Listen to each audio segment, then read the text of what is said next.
Hi, everybody. My name is Michaela Beyer, and today I am going to be interviewing Andy McCoy of Hanoi Rocks, Shooting Gallery, the Iggy Pop Band, and now he is a solo artist. Thank you so much for coming on, Andy. My pleasure. My love, the pleasure's mine. Thank you. Alrighty, so let's start from the very beginning. Where were you born and raised? I was born in Lapland, Finland, but I was raised in Stockholm, London, and Düsseldorf. And I ended up in Finland because the parents almost got divorced. It was like last chance my mother gave my father. We're gonna move away somewhere around, and he became a banker. He was in the oil business, and yeah, I ended up here, not knowing the lingo, not knowing fucking nothing. And I heard I'll go to a Swedish-speaking school. I was so relieved. But once I went to the school, the dialect, I did not understand the bloody word. Took me 2 weeks to start understanding what the hell they were saying, and they told me it was the same lingo. Did that eventually kind of contribute to your attitude of, okay, I'm going to be a musician, I'm not going to go the traditional education route? Well, let's put it this way.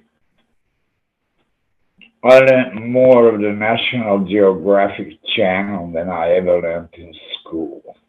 I'm a product of the television generation.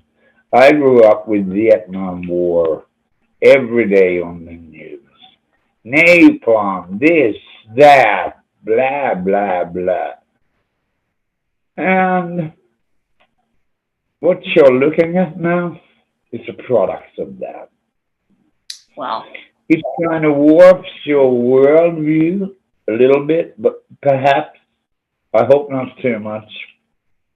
Well, you turned out beautifully. But it also makes you disrespect authority. Don't fall for all that bullshit. You know what I mean? Yes. Tell me about what first made you love music. I mean, do you remember first hearing a song that really grabbed you and made you realize you wanted to be a musician? Well, I remember the first single I bought. 45s they were at the time. I suppose it was around 69, 1970. T-Rex came out with a song called Ride a White Swan. And I fell in love with it. And I'd been playing acoustic since I was 5. After I heard the song, I was like, I want a fucking electric, Dad. I had the wind shut in. Eventually, I got me electric. Nice. And wasn't it your grandfather who really also played guitar and helped you? Oh, yeah. Oh, he played a multitude of instruments. That's where he taught me the beginnings. That's where the Romany guitar comes in. It is what it is, you know. I come from a long family of musicians and theater people. And then we got this schizophrenic son. Who the fuck dares to SMS me now? It's my daughter. Fuck her for now. I'll call her back. Anyway, so, yeah. He chose me out of over 20 cousins that I was the talented one. Well, perhaps not most talented, but the one who was the most interested, because I took his expensive instruments and I dragged them across the floor and I'd bang on him. So he decided I start teaching this kid motherfucker. And he taught me good. He knew how to deal with me. because they have not diagnosed ADHD at the time. They just said you were overly energetic or whatever, like in the mid-60s. And I've seen it in a few nephews, and they've had it. They put them on drugs like Ritalin, which are all amphetamine-led, which I disagree with greatly. I hate those big medical companies. I know I make a lot of enemies saying this, but somebody's got to say it out loud. And I'm sorry. We took the boy off the medicine. He changed to a different child, from an outgoing and energetic dude to sitting quietly in the corner. So the family sat down and we spoke a fuck one message. Fuck it. And we decided we'd take him off the medicine. Good. And he was the same Jay again. And it was love before my eyes to see. It's my favorite nephew. Aw, nice. Alrighty. So who are some guitar players that you heard and felt very inspired by? Howling Wolf, Little Richard, the only guy who ever whistled at my ass.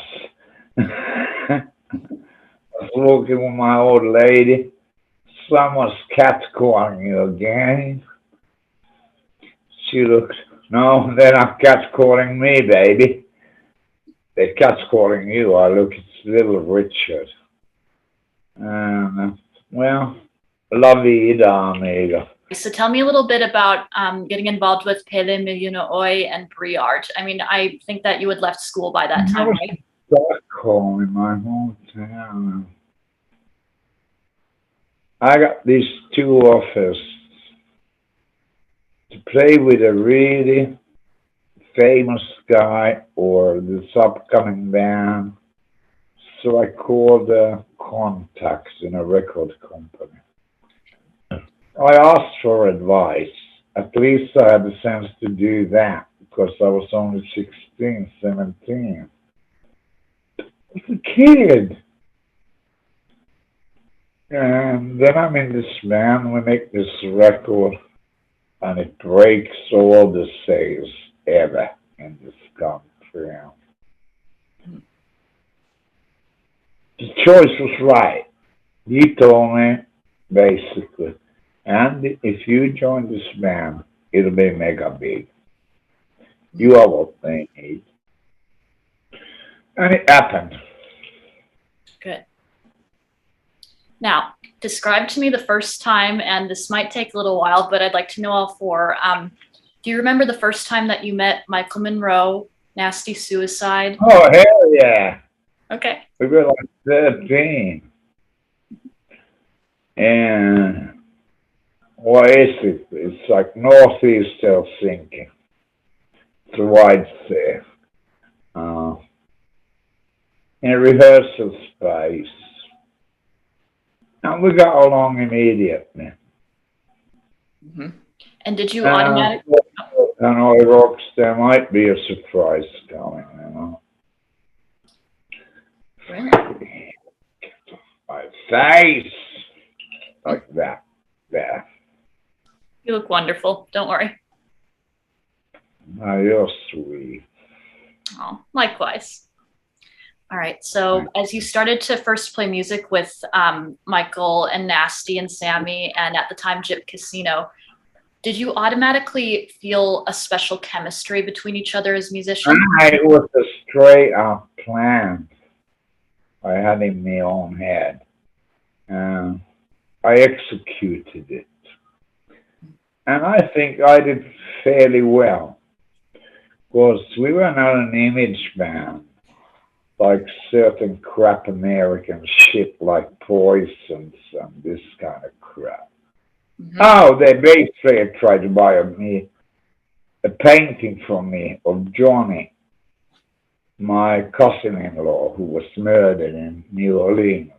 Johnny Thunders. I refuse to flog it to him. I don't sell my art to just anybody. Good. I value them.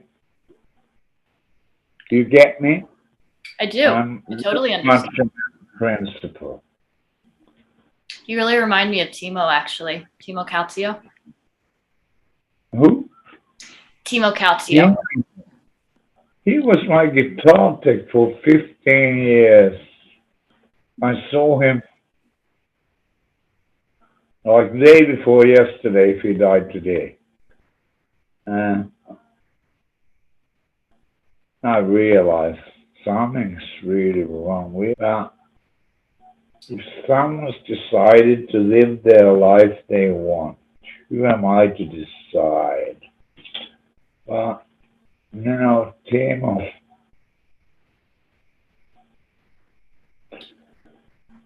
I was a good friend. A wonderful man. I miss him. I still miss him. Me too. Did you write the entirety of the first album after the band formed, or had you already been working on those songs for quite a while by that time? Well, you know, it depends on. Some are born in 3 minutes. Some marinate for years.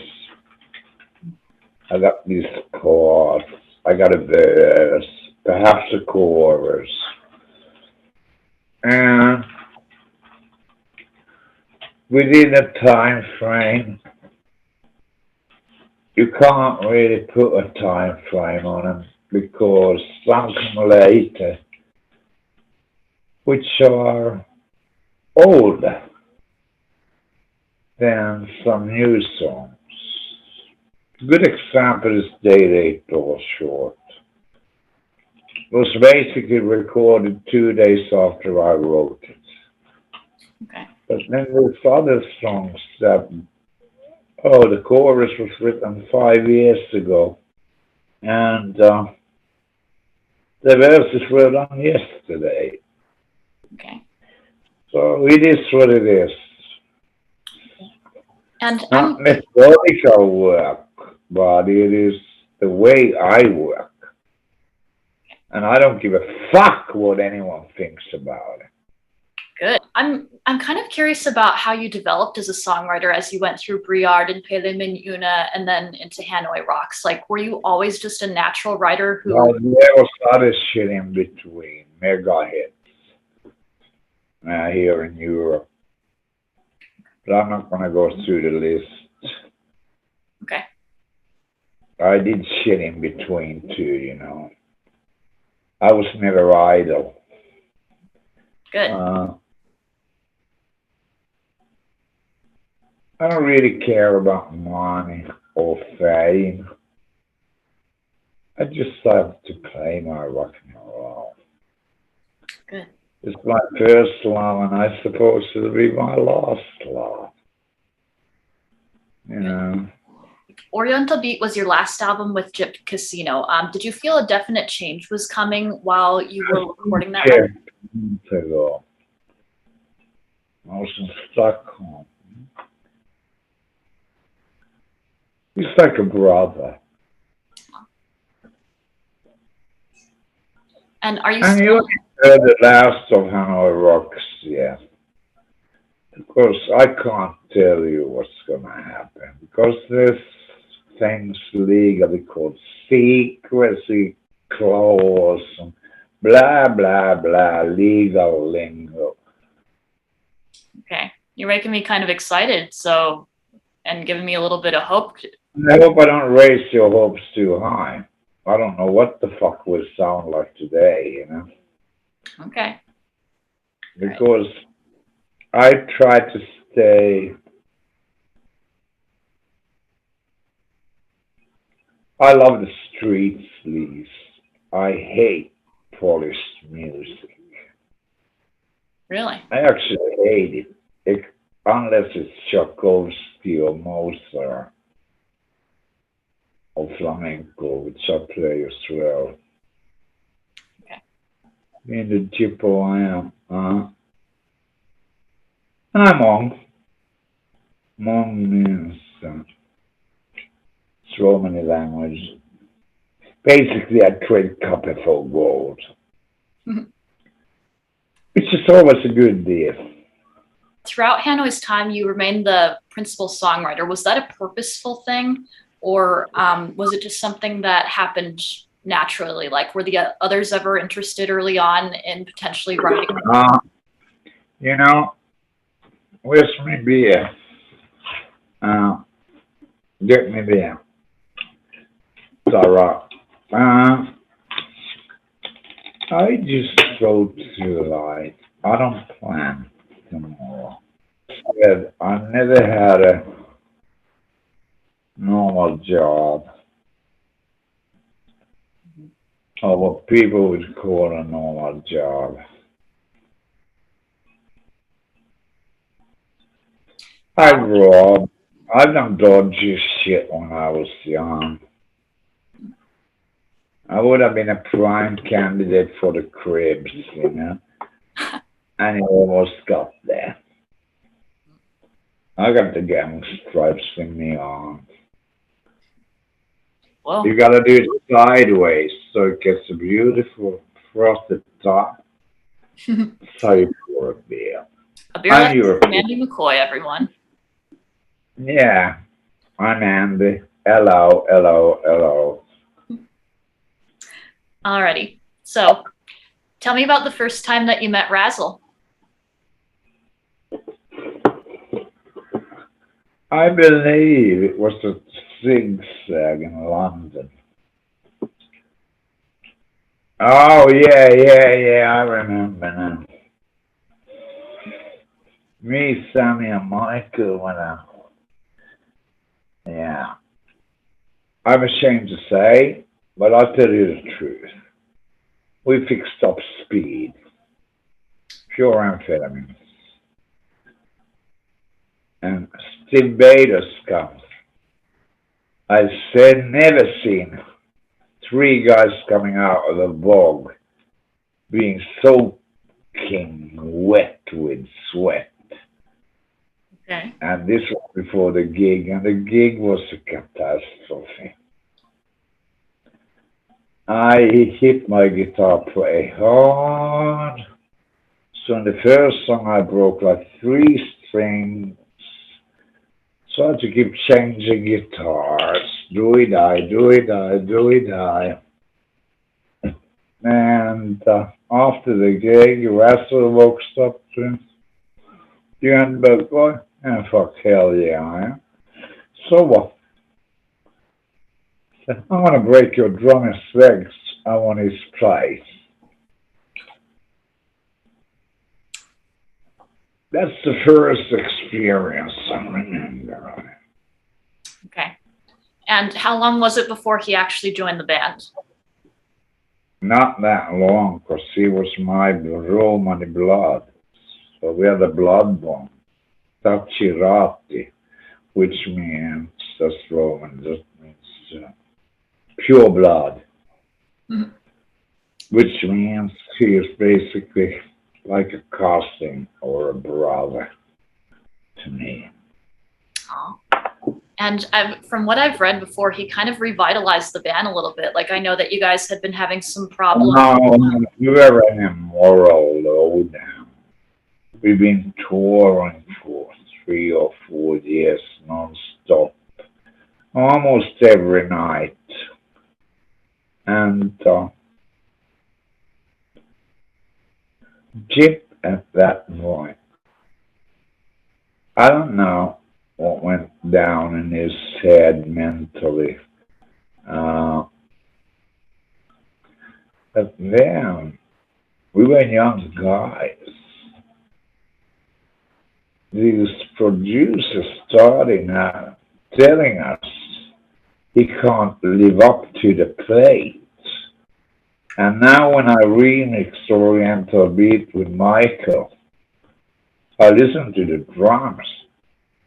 And they are fucking perfect. Mm-hmm. I don't know what the hell they were thinking about. But we're all alive and well. Exactly. My doctor told me, man, if we could sell your DNA, you'd be a billionaire, not a millionaire, a billionaire. I was the capitalist in me woke up real quick. Oh, is it possible? Of course they. So, had to ask. On Self-Destruction Blues, we heard Taxi Driver for the first time. Describe how you wrote that song. It's one of my favorites of the Hanoi catalog. I'm playing it live now. Cool. But I mixed it up with a friend of mine who's dearly missed, and I loved him, called Alan Vega, from a band called Suicide. New York City. A ghost rider across the USA. And Mary got to take a sign onto LA. Hear that man is preaching the truth. Yeah. America is killing its youth. And I saw it happening with the crack. That's when crack arrived. Yeah, and now we're dealing with the opioid epidemic. No, cocaine, and people thought it's non-addicted. Bollocks. I know. One thing that is for certain. Yeah, if something is too good, it's a lie.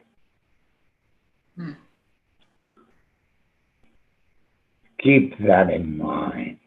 I love Rick James and all this kind of shit, hard funk. I hung out in Jamaica, hardcore reggae. And it's different musical influences. You know what? I'm not that keen on interviews. But fuck, I gotta do this for a living. So I did with it. Keep on, shoot, girl. Very much on blues, 50s rock and roll. You know, like everybody I seem to meet, even my little daughters, they all wish they were born 10 years before. I did the same. But fuck, I would have loved to see Chuck Berry or Little Richard in their prime. Howling Wolf, Johnny the Hooker in their prime, but was born too late. You're really cool, I have to say. I'm just myself. All by myself. It's the way I am. Take it or leave it. I'm not forcing it on anyone. I am just Kilimanjaro. Like, Nice. to fuck with the doubters, I know what I can do. I can go out with an acoustic guitar and make a few grand an hour. I don't know much, but I can paint. Mm-hmm. And I can play guitar. Exactly. Yeah. You know what you need to know to succeed. 55 years of playing. If I can't play now, will I ever? But then again, it's an endless road. You're never ready. And that's a hell of a challenge, you know? You got pretty eyes. Oh, thank you. You're welcome. I have to tell you. I mean, I look and I observe and I learn. That's why I've been reversed. That's why I feel like I'm the fucking center of the universe. You know, I have to tell you, I've always loved your style. I mean, of course, the music is the main thing for me, but and again, your style also influenced so many people. I mean, Guns N' Roses took after you. Izzy No, Stradlin. the rip-offs. Yeah, there's plenty of them.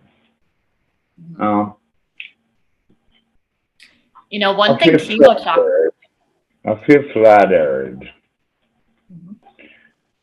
If I gave him, if I ignited that spark, I'm so happy if they're doing well. But I hope the piss doesn't go up their heads.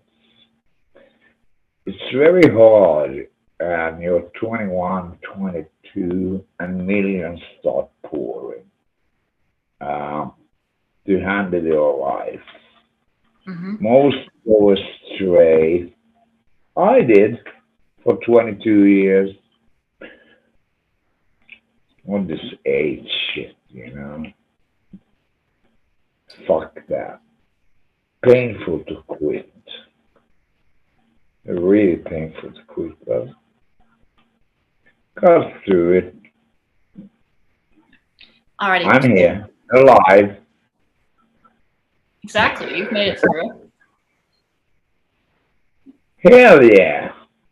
One area that you were very popular in was England. I've interviewed a lot of people who saw you there at that time, and they saw Hanoi perform, and they knew. Yeah, in London. Well, we became a London band. It's gotten kind of weird. How was it weird? I mean, did you feel accepted? There are the Finns think I'm there, are the Brits think I'm a Londoner, and you Yanks think I'm from Cali. But my accent ain't the same, you know. Of course not. I mean, I feel like you're kind of the godfather of all of these movements, so you fit in with any of them. Yeah, sorry, I gotta leave my head. So, you see it? Yeah, I can see you. It's no problem. You can? Sweet. Right. So, eventually you went back into the studio to record Two Steps from the Move with Bob Ezrin. What was it like having to collaborate? The coldest winter in my life. That was hell. Really? Fuck that. We ended up in Toronto doing overdubs and shit. And it's like the coldest winter in Canada for 120 years. Oh my God, you don't even want to know what the bar bill was at the hotel bar because couldn't go up. It actually like chilled you down to the bones. I remember watching this Indian shop across the street from my window. So I'll go there one day, but it was always money on and money on. And then one day, I brave it. I break through the fucking snow, which was fucking 10 foot high. Almost froze to death I get there. They had nada. De nada, amiga, comprendemi. Do you feel like being in that situation made you want to finish the recording more quickly and also make it as good as it could be? Well, you know, in my opinion, this is my opinion. Other guys in the band might have different opinions. I think it was too clean cut. I want reality in my music. I want the motherfucking street sleaze. Not like fucking Motley Crue wanting to be. I am from the inner city. You know, you can take a boy out of the inner city, but you can't take the inner city out of the boy. Exactly. Not an inner city child. I'm a product of the television generation. Do you think that it was made a little bit cleaner in an effort to make you guys, to break you into a more commercial market? Well, I suppose that was the meaning. But was it what I wanted? As long as Razzle lived, yes.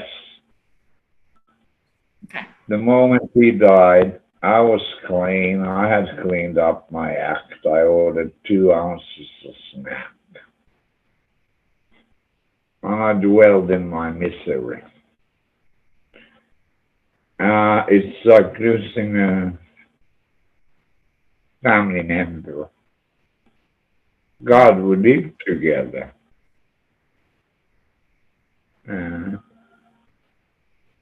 He was Romany like me. So he understood me lingo.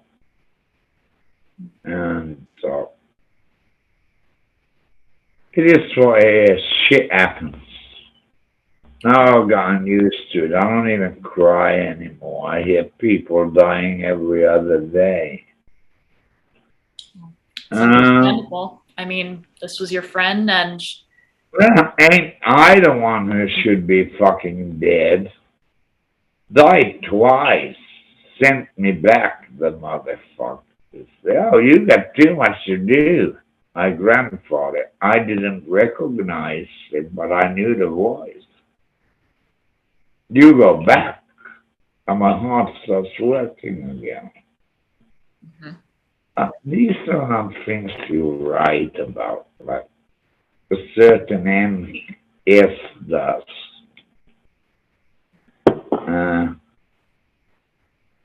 I don't think these are things to be advertised. They're private life. And I think we are all entitled to that. Hell, if I would tell you everything I've seen and where I've been, it would be such a bestseller. I prefer to keep my mouth shut. I learned one thing. I'm European. We have a law. You don't talk. during that final tour, before Razzle had his accident, you played in a Midwestern city, and Timo introduced you to a young budding musician from Indiana named Izzy Stradlin. Do you remember that moment? Kinda. But it's very hazily in the past. But I kind of remember it in small little, like, flashes. I don't know. Has it got any importance? I met millions of people. I know. I was just kind of curious if you remembered that moment because, I mean, Guns N' Roses, which he later founded, wound up being one of your great champions and one of the people who encouraged others to. Yeah, they used to pumpkin and some fibers of me. I thought it would go to food, but hell no, it went on heroin. Well, even me got fooled by that. Fucking Slash and Izzy. In my body. amidst the sadness of Hanoi Rocks ending and Razzle passing away, shortly after that, you had one of your greatest joys in life. You became a father. What was that like? That was the first time, yeah. It was trippy. While he was born, I was shooting up heroin in the hotel hospital bathroom. Oh.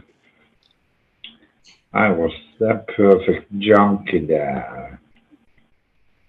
I ain't gonna hide it. I'm being deadly honest. Why would I lie to people? I'm not like Nicky Six, who keeps spreading lies. I tell you straight. I shoot from the gun. And if fucking hell, if I had a gun, I would blow his brains out right now. All the lies he spread around. I saved his life, and he makes it out. I used to play baseball as a kid. If I would fucking start hacking away on an unconscious OD person, you think he'd be alive? Not a chance in hell. I saved his life. And the thank you I get is in that fucking ugly book, The Dirt. And that makes me think, like, how much else does he lie about? He's a fucking liar. I shoot straight. I mean, I'm as honest as a human being can be. If you don't like me, fuck off, or I walk off. There's two choices, or we will clash. And when I clash hard, and that boy could never handle me. One thing that a lot of your fans were really upset about was the portrayal of Razzle in the film The Dirt recently. I mean, did you ever get a chance to watch it? I was there. I know what happened. I was fucking there.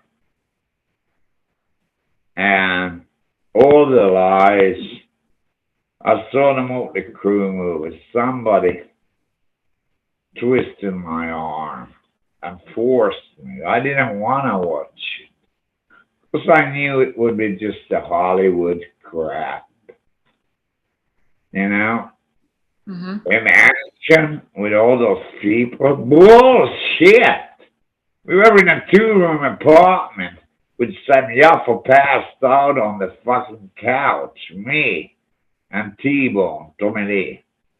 And his 6 or 7 month pregnant baby. Mother. And they disappeared.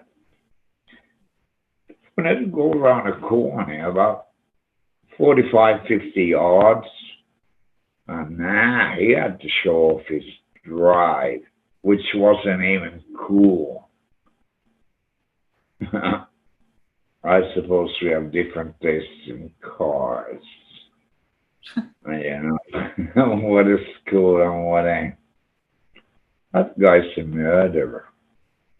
You don't go and drink and drive. And people seem to forget 2 other cars were involved. And those people, they're in wheelchairs for the rest of their lives. Uh-huh. And Vince Neil is actually driving. Drama comes back. I've seen it throughout my life, and fuck those idiots.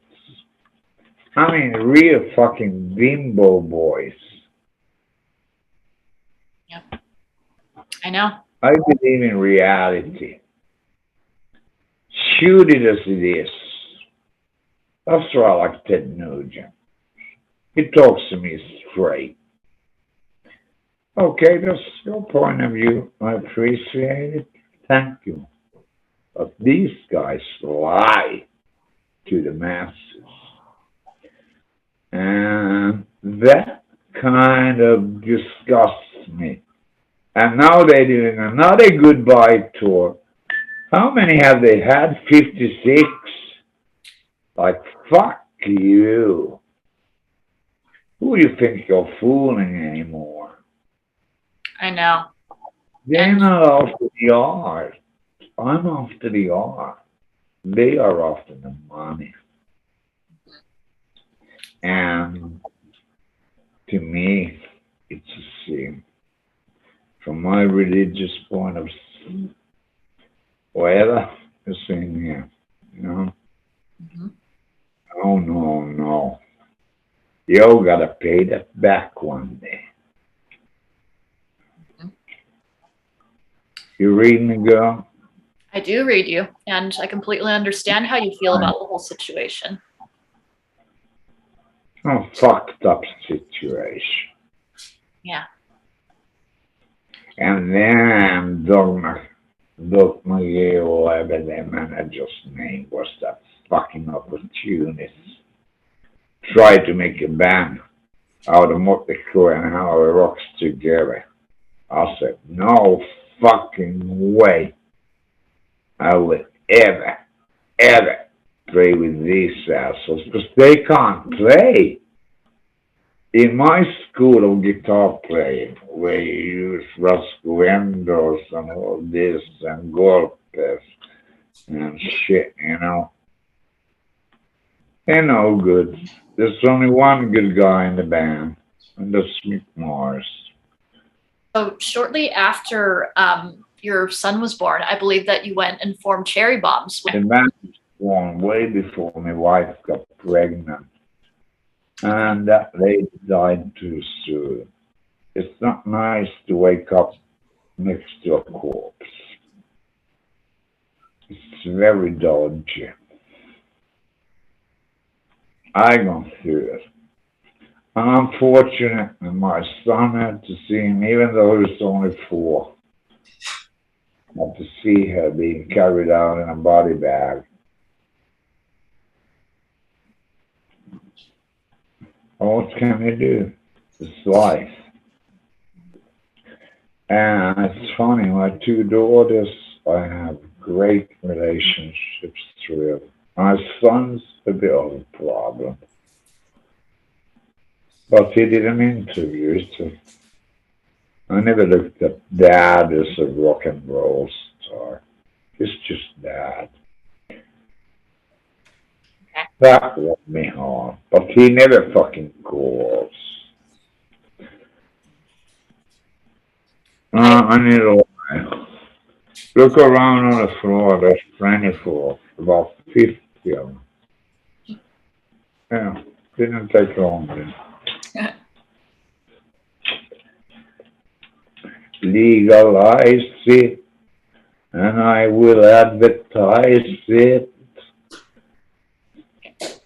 Alrighty, so tell me a little bit about forming Cherry Bombz. I mean, were you excited to be working with a female singer, especially one as talented as Anita Chelema? So, Anita, love her to bits. One mistake does not destroy your life on a friendship. She's doing wonderfully now. She's got a great life and she's a wonderful woman. I know she is. Always dug her. Yeah, she's a good chick. After that, you and Nasty Suicide formed the Suicide Twins and released Silver Missiles and Nightingales. Wow. That's a misconception. Grande misconception. Hey, it's a solo album. I thought, no one's done an acoustic album for ages. If I fuck up, I can blame it on Nasty. But it's basically my solo album, as you can hear. Look at the writer credits. Okay. But I had to have someone as a 4 guy. I'm sorry I used you, mate, but it's the way it goes. Well, either way, I mean, I absolutely love that album, and I think that doing an acoustic album is a great idea. And one thing that you actually point out in your book is how that came right before Nirvana and Eric Clapton had revitalized acoustic rock on their Unplugged appearances. Which book is so many all over the world? I don't know which book. Sheriff McCoy. Oh, that one. That one I wrote myself. Mm-hmm. Oh my God, it had the censor so much. Or it would have been legal problems. Yeah. And I don't want legal problems. I'm allergic to 5-0. All right, but either way, when that album came out, like, were you happy with it? And did you kind of sense that it might influence other people? Very happy with it. Fine.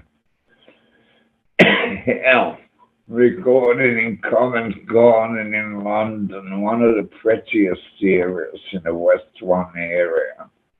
I enjoyed it. It was walking distance from me home. I loved it. And the fact that so few electric instruments were used. I'm still doing a acoustic in Excuse me. Have a little tobacco. Makes it smoother if you put more tobacco. Alrighty, so just as that album was being released, a lot of musicians were starting to cite you as an influence. I mean, Alice in Chains played Taxi Driver in a lot of their early sets, and Guns N' Roses. What else? I mean, well, yeah. One Why thing do that I want you up? Izzy was a friend of mine. Sorry I stole your woman, Izzy. But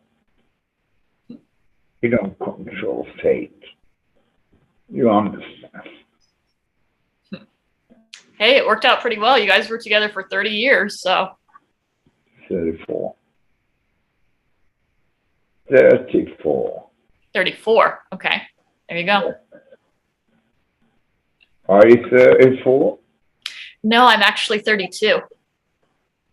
So you're a baby girl. Mm-hmm. I'm a baby compared to most people who listen to your music. So. And now let me see my new video of me with this young chick. They all think I'm this fucking teenager. This is my fucking youngest daughter. Now, you said that you have 2 daughters. I didn't actually know that. We came the what I missed when I was younger. I was always on the road, so I try to hang around with my children as much as possible. Make up for lost time, whatever you call it, you know. Just trial and error, basically. Okay. And I bet it's one of my daughters. Now, fuck it ain't so fucking. That's a bloke. Okay. Thank you. Usually it's one of my daughters. Just when I think of it more, I mention their name, they call. I know. They have ESP. Triple thing. In it. But anyway, I wanted to ask you actually about one Guns N' Roses song in particular. Don't Cry apparently borrowed the beginning of Cheyenne. Did you notice that when you first heard it? The same chord progression is very close, yeah. I'm not going to sue those guys. I may. Then B, if it inspired them to write a song, I'm thankful. I am extremely thankful that I inspired something. Not that I like the song. To me, it's mass marketing bullshit. But it befits many people, so let it go. Let it fly. Exactly. There's a lot of rip-offs, like Paradise City is from Lost in the City. Yeah. Now, I'm sorry, what was a Paradise City a ripoff of? Take me down, way back home. Take me down to the way back home where the tits are big and the nights are long. That's how the original lyrics actually went. Okay. Not many people have heard that. Well, I don't lie. I tell the truth. You're hypnotized. I'm hypnotized, girl. What was that? Hell yeah. What? You got black hair, right? As black as mine. Yeah, they are. And Black diamonds. Aren't we lucky? We are. We're lucky. Mm-hmm. Rather have these black fucking eyes than any blue or green or hazel or whatever there is. You wouldn't believe how many times I've had Brown Eyed Girl sung to me and played to me. Oh, that Van Morrison? Yeah. You know, I've actually played it live, I think. Really? Once. Cool. Yeah. Hey, where did we go? Days when the rain came Down in the house, following every man is singing la la, skipping and dancing all along the waterfront with you, my brown-eyed girl, down, down, down. You, oh yeah, I remember that. It hit me hard, that song. Aw, that was so cool. Because I have two sisters, they both have brown eyes like me. My brother, he's got like this weird green mixed with blue and brown, speckled, weirdo eyes. It can be irritating. Sometimes I just want to punch him in the face. I'm glad I have brown eyes. It's nothing to me too. It's my brother. We got the right. Right? Yeah, you know, your brother Ilka is a really sweet guy. I've exchanged messages. Oh, there he's gone. Sorry? I'm gonna try to do it. You follow the Second Amendment, man. Are you a member of the NRA? No, of course not. Of course not. Oh, yeah. Well, yeah, you know. We got a right to bear guns. Yeah, it's... But not abuse them. Yeah, Never I mean, keep it loaded. Keep the fucking loads in a different place than the gun. Yeah, I mean, I think that having a gun for protection is one thing. Having a weapon of war that can kill multiple people. Oh, yeah. I think this is the best thing Biden has done. Is trying to put a stop on, like, assault rifles. I mean, these are guns made for war. But they are, you know how many shootings back home in the USA we've had this year? School shootings. I know, it's horrible, and it's really tragic. I know, exactly. Yes. I don't know, have there been like 30 so far? 468. How many? 468 school killings. Nowhere in the world do children have to fucking be scared of going to school and being shot and killed in the USA. That makes me ashamed. No kidding. Okay, and like you're a father, how would you feel if your kids were still in a situation like that? I'd send them to a private school, somewhere in bumfuck England. You know? Yeah. And I was gonna say too, Andy, I didn't realize the fact that you had two daughters. I thought it was just Sebastian, your son. He's the only one because I was too young not to manipulate the press. Because my family is sacred. Okay. Don't disturb them. Because of my profession, which is a very visible one, as you know, it is in this profession. Okay. It's a game I ended up in. I never planned it. Check this out. I mean, it's wonderful. That's really pretty. Where'd you get that? Yeah, look at the ring that goes with it. I know. In Spain, I met this fine, and I got bracelets and rings to both my daughters. My son's in fucking London anyway, so fuck him. He'll get it later. Back to your career. Tell me a little bit about how you ended up in career. You call it a career? I call it a chain of mishaps.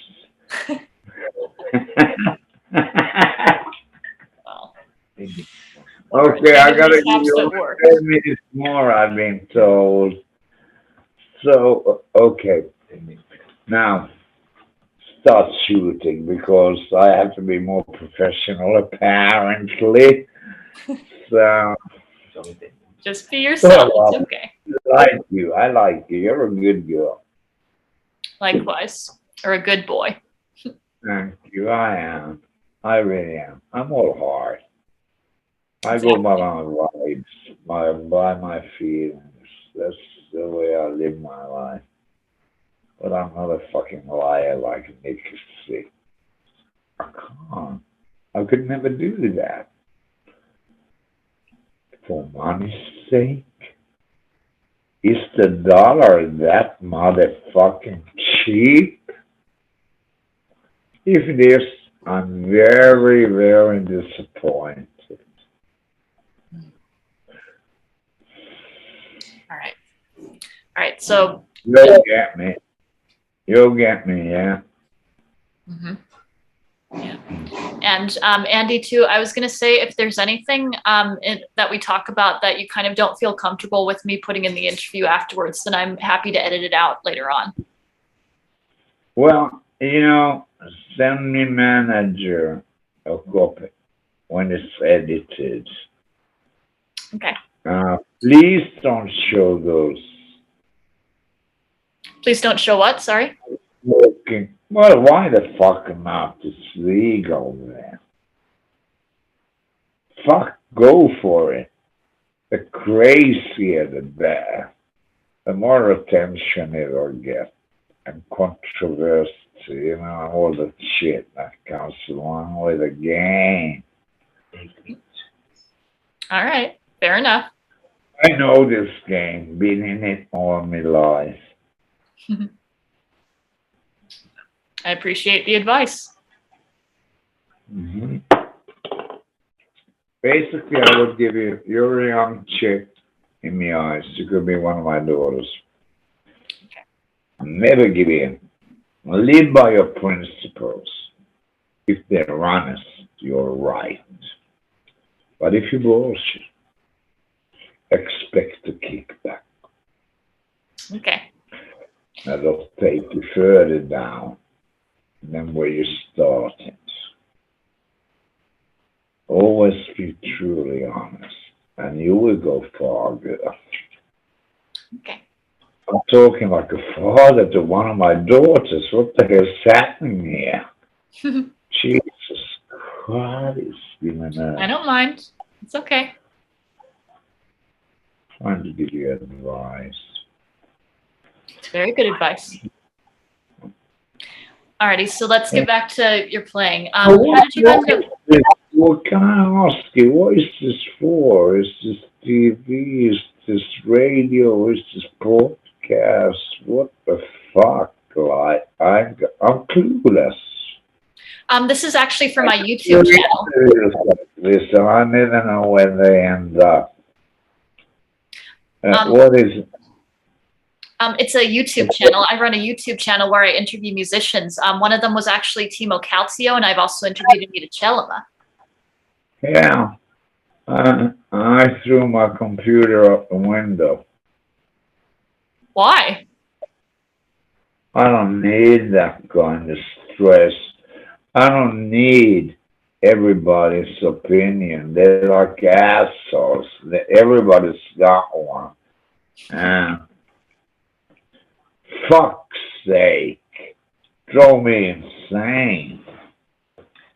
I did better without it. Okay. All right. So tell me about. Oh. Peace of mind. Okay. Yeah. All right. So tell me about playing with the Iggy Pop Band. Jim, what about him? Yeah. Like, how did you end up in the band, and how did you like being there?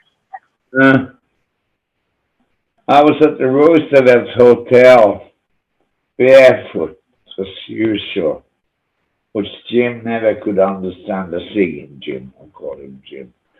Right. Well, once you hear him play, I'm putting a band together. Ba, ba, ba, ba, ba, ba, ba, ba, ba, ba, ba. And then lawyers arrive. Fucking hardcore Beverly Hills assholes, you know?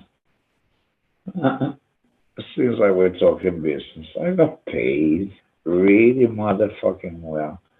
And he gave me the freedom to rearrange all his music, which was beautiful, you know, because They were too simplistic, too uninteresting to play the way they were. So I changed a few things around, and he dug it. And he's still my friend. He's a beautiful bloke. He's down in Florida now. Yeah. Where he lives. I'm gonna tell you where it is. Because I can't. I'm sworn to secrecy. Okay. Well, tell me a little bit about asking Alvin Gibbs to play in the band. I interviewed him as well, and he says that you were basically the reason that he got to play with you guys. Oh, fuck, son, Yaffa turned it down, so I think which kind of bass player do I know? Oh, Alvin from the UK Subversives, yeah. He fit the bill. And he fit well. He did, like, the live videos of that are really great. Neighborhood Threat. Have you read it? I have. It's really good. Yeah. I got it immediately. It's a funny book. It's supposed to be about Iggy Pop, but it's mostly about me. That's fucking weird, isn't it? Well, I mean, you were his bandmate. You guys had a lot of times together. I spent a lot of time with Alvino. You know, he's Portuguese, you know? I know. Yeah. His father is English and his mother is Portuguese. Yeah, it's a Brit. Yeah, boring old Brit. Same shit. One thing I was curious about was you said on Big Brother a couple of years ago that you actually got to meet Kurt Cobain right before he passed away. Is that true? 2 days before. Same as Timo Kaltio. So it's 2 days that I got all these photos of bodies. They lost pictures now with me. And I'm thinking, am I carrying some kind of curse? It's starting to scare me. I feel like I don't know what I bring to people, but I sure don't want to bring death. Depends, of course, how you think about it. I'm not scared. I've been embracing it all my life, which is fun. More people think like I do, you know. So how did you meet Kurt Cobain right before his death? My fucking lawyer's office. Where else? In Beverly Hills. What did you guys talk about? Out. He had these light blue eyes. I saw his pupils. Oh, yeah. Another casualty. Yeah. And my friend Duff from GNR was on the same flight. Offered him a ride home. Something really shady. I don't believe in suicide while you're high on heroin. Hell no. It feels good. When you guys were in that kind of fucking depression, a depth of depression that I've never known or heard of. If you take smack, it's like the biggest painkiller in the world for psychological problems.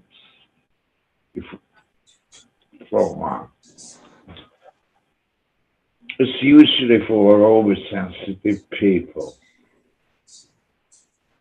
And there's something really shady. He had a fucking royalty check for 870 some grand. For fuck's sake. Use common sense, baby. I mean, either way, it really sucks that he died. Does not add up. But tell me what the two of you actually talked about. Did you actually get to have an exchange? There we spoke. It's not like I knew him as a body or anything like that, you know. Just thought it was chill. It was cool. Wow. No problemos. We went outside and saw the street and back upstairs. But of course, I went before him because it's my fucking lawyer, not his.